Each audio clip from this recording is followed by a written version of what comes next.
we are now in phase 3 of our toe drag release shot, and now we're gonna start getting a little bit more analytical with our drills. So what I want you to do here is fairly simple. You're literally just gonna find an object that you can pull around.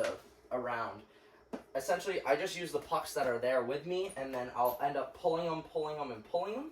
It's a very simple drill, but now I want you to start thinking about your foot mechanics a lot more now when I'm pulling this drag. So what I'm gonna do here is I'm actually gonna start with the puck on my side.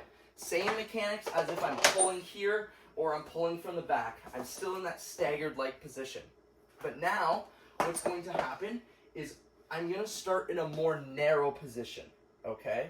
I'm gonna start in a narrow position, I'm gonna pull, but when I start to pull that puck in, I want you to start jumping just a little bit more and making more of a split squat. Because, one, if you just pull and drag here, watch this. If I pull and drag, I'm still working on those hand mechanics. I can still follow through. We got stopped halfway through from a phone call and you heard that, but this doesn't stop our motion here. What I was talking about before is making sure we drop down with our knee and we point in that far direction, but I want you to exaggerate that knee drop and also that front leg drop. Now, with this shot, specifically in our drill, we're only gonna aim for the left side of the net because our whole momentum and our whole body is going in that direction. In the past 2 drills, what you've worked on is pulling, pushing, and pulling, pushing through. So the pulling part helps with the first part of the drill, and the second drill actually helps with the second part of the shot, which is the push and follow through.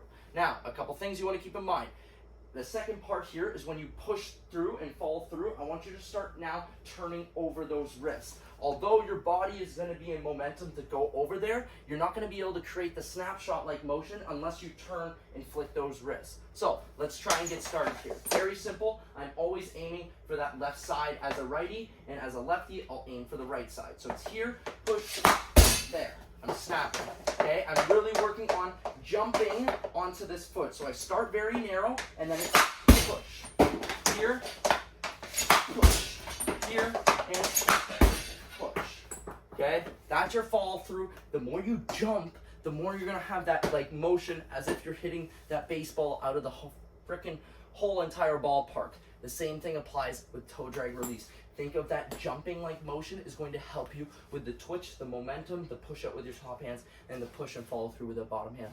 I love y'all. I will see you in our bonus phase, phase 4.